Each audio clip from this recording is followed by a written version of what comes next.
Movie के start होते ही हमें एड वॉरेन और लॉरेन वॉरेन दिखाए जाते हैं, जो कि एक कॉन्फ्रेंस में लोगों को अपनी अबनॉर्मल और सुपर नेचुरल एक्सपीरियंस के बारे में बता रहे होते हैं। फिर नेक्स्ट सीन में दिखाया जाता है कि कैरोलिन पेरेन और रॉजन पेरेन जो कि अपने बच्चों के साथ एक घर में शिफ्ट हो रहे होते हैं। उनके सब बच्चे घर के अंदर चले जाते हैं, लेकिन उनका डॉग घर के अंदर नहीं जाना चाहता। वो काफी डरा हुआ होता है। इन लोगों की 5 बेटियां होती हैं, जिसमें एंड्रिया, नैन्सी, क्रिस्टाइन, सिंडी और अप्रैल होती हैं। अप्रैल को घर के पास एक बहुत बड़े ट्री के नीचे एक म्यूजिक टॉय मिलता है, जिसमें एक मिरर भी लगा होता है। बाकी लड़कियां घर के अंदर हाइड एंड क्लैप खेल रही होती हैं और अचानक उनसे लकड़ी का एक पाइन वुड टूट जाता है और वो पाइन वुड किसी डोर को छुपाने के लिए लगाया गया था। जब उनके फादर चेक करते हैं तो उसके पीछे उन्हें एक स्टोर रूम मिलता है। उस स्टोर रूम में काफी अंधेरा होता है और वहाँ पर उन्हें एक पियानो और काफी सारी पुरानी चीजें नजर आती हैं। उन लोगों का डॉग काफी परेशान होता है और मुसलसल भौंक रहा होता है। अगली सुबह कैरोलिन जब उठती है तब वो देखती है कि उसके पाँव पर जख्मों के निशान हैं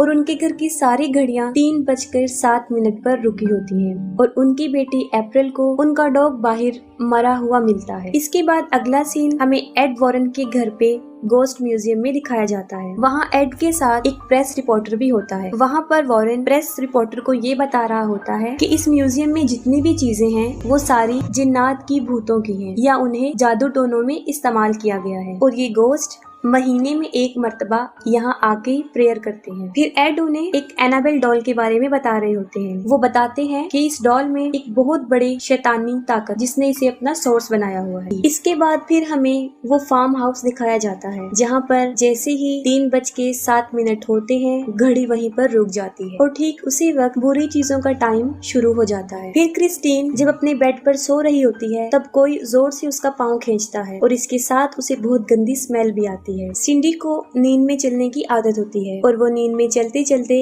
एंड्रिया के रूम में चली जाती है और बहुत अजीब तरीके से अलमारी पर अपना सर मार रही होती है।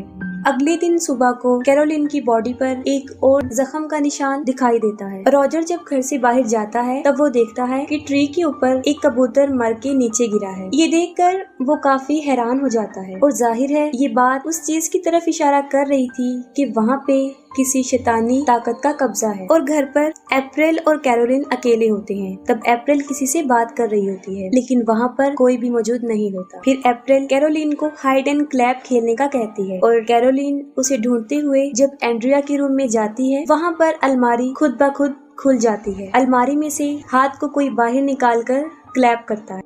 ये देखकर कैरोलिन काफी शॉक तो हो जाती है, लेकिन वो इस बात पर ज्यादा ध्यान नहीं देती। इसके बाद फिर क्रिस्टीन का सोते हुए कोई पाँव खींचता है और इस बार पहले से ज्यादा जोर से कोई उसका पाँव खींच देता है और वो काफी डर जाती है। फिर वो नोटिस करती है कि दरवाजे के पीछे कोई खड़ा हुआ है जो उसे कह रहा है कि वो उसे और उसकी पूरी फैमिली को खत्म कर देगा। उसके साथ नैन्सी भी वहाँ पर होती है, लेकिन उसे कुछ भी नजर नहीं आता, लेकिन काफी बुरी स्मेल आ रही होती है। फिर सुबह क्रिस्टीन ये सब कुछ रॉजर और अपनी पूरी फैमिली को भी बताती है। कैरोलिन को दिखाया जाता है और अब उसकी बॉडी पर कई जगह पर जख्मों के निशान होते हैं। तभी उसे बच्चों के खेलने की आवाजें आती हैं। तब वो उन्हें चेक करती है, लेकिन सब बच्चे अपने रूम्स में सोए होते हैं। फिर अचानक से वहाँ पर एक अजीब चीज होना शुरू हो जाती है। घर के सारे फोटो फ्रेम्स खुद ब खुद नीचे गिर जाते हैं और सब के सब टूट जाते हैं। इसके साथ ही कैरोलिन को एक लड़की की आवाज आती है। वो उसकी आवाज को फॉलो करती है। जब वो बेसमेंट के पास पहुंचती है तब खुद ब खुद बेसमेंट का डोर ओपन हो जाता है। कैरोलिन बेसमेंट में जाकर जब वहाँ से भागने की कोशिश करती है तब उसके डोर खुद ब खुद बंद हो जाते हैं। कैरोलिन सीढ़ियों से नीचे गिर जाती है। तभी उसकी तरफ कोई एक बॉल फेंकता है। कैरोलिन फिर से भागने की कोशिश करती है, लेकिन अब वहाँ पर काफी अंधेरा हो जाता है। फिर कैरोलिन माचिस की तीली जलाकर वहाँ देखती है, तब पीछे से कोई लड़की उसे डरा रही होती है और साथ साथ क्लैप कर रही होती है। कैरोलिन वहीं फंस जाती है और सिंडी एंड्रिया के रूम में पहुंचकर फिर से अलमारी पर अपना सर पटक रही होती है। एंड्रिया ये देखकर सिंडी को अपने साथ सुला लेती है। तभी अचानक से उस अलमारी का डोर खुद ब खुद ओपन हो जाता है। एंड्रिया उस अलमारी को खोलकर चेक करती है, तब उस अलमारी के ऊपर एक औरत का गोश्त बैठा होता है जो उस पर अटैक कर देता है। फौरन रॉजर वहाँ पर पहुँच जाता है। तब वो सुनता है कि हर तरफ से किसी के चीखने चिल्लाने की आवाजें आ रही हैं। सबसे पहले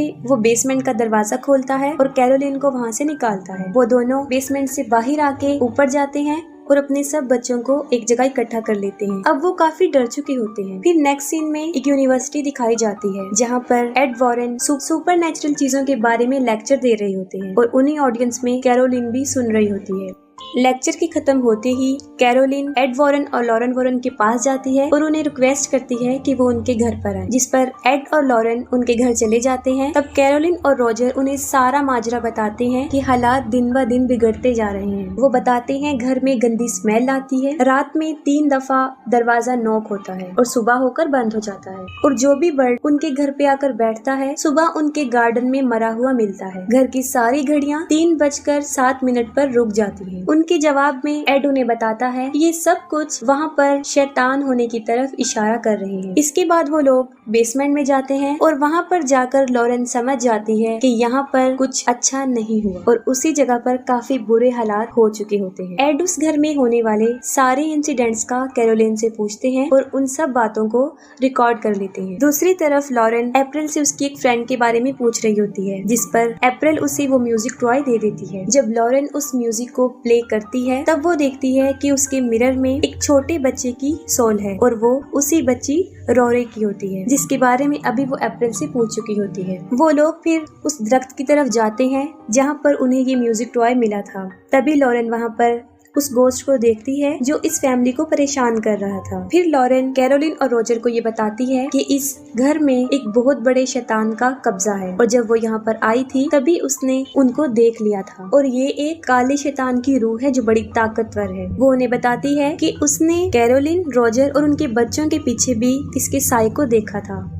उस गोस्ट की परछाई उनके साथ है और वही उन्हें परेशान कर रही है और यहाँ तक वो उनके पीछे लग गई हैं कि अगर वो ये घर छोड़कर यहाँ से चले भी जाएं तब भी वो इनका पीछा नहीं छोड़ेगी। तब एड उन्हें बताते हैं कि उन्हें यहाँ पर एक्सॉर्सिज्म करना है, जिसके लिए उन्हें चर्च से इजाजत लेनी पड़ेगी, जिसके लिए पहले तो उन लोगों ने चर्च वालों को सबूत देना है, तभी वो लोग इन्हें अलाउ करेंगे। लॉरेन उन्हें बताती है कि यहाँ पर बहुत सारे असेब हैं और सबसे बुरा एक साया है जिसके दिल में शदीद नफरत भरी हुई है। और रात को एड जब उस रिकॉर्डर को प्ले करता है तब उसे सिर्फ अपनी आवाज आती है, उसमें कैरोलिन और रॉजर की कोई रिकॉर्डिंग प्ले नहीं होती। और लॉरेन एड को इस जगह की हिस्ट्री के बारे में बताती है कि एक आदमी ने यहाँ पर एक फार्म हाउस बनाया था। उस आदमी ने एक औरत के साथ शादी की थी जो काले जादू पर बहुत यकीन करती थी, यहाँ तक कि वो खुद भी काला जादू करती थी और वो शैतान को मानने वाली थी। उस औरत का नाम बादशिबा था और बादशिबा ने अपने 7 दिन के बच्चे को जलाकर उसकी कुर्बानी दे दी थी। और जब ऐसा करता उसके हस्बैंड ने उसे देख लिया था तब वो भागकर बाहर आई और एक दरख्त पे चढ़ के उसने सुसाइड कर ली और खुद को फांसी दे दी। इस इंसिडेंट के बाद उस घर में कई ज्यादा डेथ्स हुई, जैसे रोरी नाम का एक बच्चा गुम हो गया था और उसके गम में उसकी माँ ने उसी घर के स्टोर रूम में सुसाइड कर ली थी। इसके अलावा उस घर की एक नेबर ने भी वहाँ पर सुसाइड की और एक बच्चे की वहाँ पर मौजूद एक तालाब डूबने से मौत हो गई थी। वो लोग जब ये बातें कर रहे होते हैं तब अचानक से प्लेयर खुद ब खुद प्ले हो जाता है और अब एड की आवाज के साथ एक गोस्ट की आवाज भी आती है जो कि काफी खौफनाक थी और उस वक्त टाइम भी 3:07 हो रहे होते हैं। अगले दिन एड और लॉरेन रॉजर के घर पे जाते हैं और सारे सबूत इकट्ठे करते हैं ताकि वो चर्च को दिखा सके। इस काम को करने के लिए एक पुलिस ऑफिसर उनकी मदद करता है और उसके साथ एक लड़का ब्रैड भी। वो लोग इस घर के चारों तरफ कैमरास और वॉइस रिकॉर्डर लगा देते हैं और अंदर लॉरेन, कैरोलिन और उसकी फैमिली की एक पिक्चर को देखती है और अपनी पावर से वो ये समझ जाती है कि ये मोमेंट जब उन्होंने ये पिक्चर कैप्चर की थी उनके लिए सबसे खास था। एड सारे रूम्स में होली वाटर को छिड़कता है ताकि अगर वहाँ पे कोई शैतानी पावर हो तो उन्हें इससे तकलीफ पहुँचे और उसकी हरकत से ये लोग उसे रिकॉर्ड कर सके। अचानक से बेसमेंट का डोर ओपन हो जाता है और एड और लॉरेन वहाँ पर चले जाते हैं, लेकिन वहाँ उन्हें कुछ नजर नहीं आता। लेकिन जब वो वहाँ से बाहर आने की कोशिश करते हैं तब डोर अपने आप बंद हो जाता है। उस रात वहाँ पर उन्हें कुछ भी सबूत नहीं मिलता, ना ही कुछ वहाँ होता है और अगली सुबह वो सब लोग खुशी खुशी ब्रेकफास्ट कर रहे होते हैं। एड कैरोलिन को कहता है कि तुम रेस्ट कर लो, मैं और लॉरेन सब संभाल लेंगे। फिर जब लॉरेन कपड़ों को सुखा रही होती है तब वो देखती है कि बादशिबा उस कपड़े के पीछे वाली साइड पर खड़ी है और अचानक से वो कपड़ा उड़कर कैरोलिन के बेडरूम की खिड़की पर जाकर चिपक जाता है और जैसे ही विंडो से कपड़ा हटता है लॉरेन को वहाँ पर बादशिबा की रूह नजर आती है। इससे पहले कि लॉरेन कैरोलिन के पास पहुँचती बादशिबा उसको पोजेस कर लेती है और अब वहाँ पर पर शैतानी लम्हे शुरू हो जाते हैं और ये इविल सोल्स काफी भयानक होती हैं। सबसे पहले पुलिस ऑफिसर ब्रैड को एक लड़की की आवाज आती है और उसे फौरन उस नौकरानी जिसने सुसाइड की थी उसका गोश्त नजर आता है और वो पुलिस ऑफिसर को काफी डरा देती है। फिर नैन्सी नींद में चलते हुए एंड्रिया के रूम में चली जाती है। इसके साथ ही उस रूम का डोर लॉक हो जाता है। जब नैन्सी नींद में चल रही होती है तब सारे कैमरास उसकी फोटो कैप्चर कर लेते हैं, जिससे ये साफ जाहिर था कि वहाँ पर नैन्सी के अलावा भी कोई मौजूद है। और जब नैन्सी रूम में होती है तब उसे एक बच्चे की आवाज आती है जो उसे कह रहा होता है कि वो छुप जाए। सब लोग उसी रूम की तरफ भागते हैं, लेकिन ना तो उन्हें वहाँ वो बच्चा नजर आता है और ना ही नैन्सी। एड उसे टॉर्च लाइट की मदद से ढूंढ रहा होता है। तब वो देखता है कि नैन्सी दो दीवारों के बीच एक खाली जगह है, वो वहाँ पर है। अप्रैल लॉरेन को बताती है कि जब भी रोरी डरा हुआ होता है वो उसी जगह पर जाकर छुपता है, जिस पर लॉरेन फौरन उस जगह पर पहुँच जाती है। वहाँ पर उसे बच्चे के टॉयज नजर आते हैं और म्यूजिक प्ले की जगह भी, और वहाँ पर उसे वो रस्सी भी मिल जाती है जिससे बादशिबा ने सुसाइड किया था। अचानक से वहाँ पर एक लकड़ी टूट जाती है और लॉरेन वहाँ से गिर जाती है और एक स्टोर रूम में आ जाती है। वहाँ पर लॉरेन उस म्यूजिक के गिलास में देखती है, तब उसे रोरी की मदर की सोल नजर आती है जो कि बुरी तरह रो रही होती है। रोरी की मदर का गोस्ट लॉरेन को कहता है कि उसने उससे ऐसा करवाया था और ये कहते ही वो वहाँ से गायब हो जाती है। और वहीं पर बादशिबा का गोस्ट भी होता है जो लॉरेन को काफी डरा देता है, और जब वो वहाँ से भागने लगती है तो वो उसके गले की चेन को खींचकर पीछे की तरफ लाती है। वो लॉकेट टूटकर वहाँ गिर जाता है जो उसे उसकी बेटी ने दिया था। लॉरेन की बेटी का नाम जूडी होता है जिसमें उसकी पिक्चर भी लगी होती है। लॉरेन भाग कर बाहर आती है और वो सबको बताती है कि ये बुरी परछाइयाँ सिर्फ माँ पर ही हावी होती हैं और माँ के हाथों ही उसके बच्चे की जान ले लेती है। वो उन्हें बताती है कि अब वो कैरोलिन को पोजेस कर रही है और उसकी बॉडी पर जो जख्मों के निशान है इसकी भी ये गोस्ट ही वजह है। अचानक से सारे क्रॉस जमीन पर गिर जाते हैं और नैन्सी को कोई ताकत उसके बालों से पकड़ती है और उसे इधर उधर मारना शुरू कर देती है, लेकिन वो लोग नैन्सी को बचाने में कामयाब हो जाते हैं। वो लोग इस घर को छोड़ने का फैसला कर लेते हैं, जिस पर एड रॉजर को बताता है कि ये सब कुछ वो चर्च के सामने पेश करेंगे और फिर इस घर का एग्जॉर्सिज्म करेंगे। इसी दौरान लॉरेन को अपनी बेटी जोडी की आवाज आती है और वो देखती है कि तालाब में उसकी डेड बॉडी है। ये देखकर लॉरेन काफी डर जाती है। वो अपनी बेटी के लिए काफी परेशान हो जाती है और एड को भी इस बारे में बताती है कि ये हमारे लिए भी एक इशारा है। अगले दिन लॉरेन और एड फादर को उस घर में होने वाले वाकयात के बारे में बताते हैं और सारे सबूत भी दिखाते हैं, और उनके पास वो पिक्चर भी होती है जब नैन्सी नींद में चल रही होती है और उस वक्त वहाँ पर नैन्सी के साथ रोरी की सॉल भी खड़ी होती है, जिसके लिए फादर उन्हें ये कहते हैं कि एग्जॉर्सिज्म के लिए उन लोगों को मजीद आगे से परमिशन लेनी होगी क्योंकि ये लोग कैथलिक नहीं हैं। फिर हमें लॉरेन एड की बेटी जोडी दिखाई जाती है और वो बादशिबा का गोस्ट उसके लॉकेट के जरिए उस बच्ची के पास पहुंच जाता है। तभी वो जोडी का पाँव खींचती है जिससे वो जाग जाती है और काफी डर जाती है और अपने मदर और फादर को ढूंढते हुए अपने रूम से बाहर आ जाती है। और यहाँ पर हम ये भी देखते हैं कि उनके उस गोस्ट म्यूजियम में वो अनाबेल डॉल नहीं है, जिससे जोडी काफी डर जाती है। और उसी वक्त वहाँ पर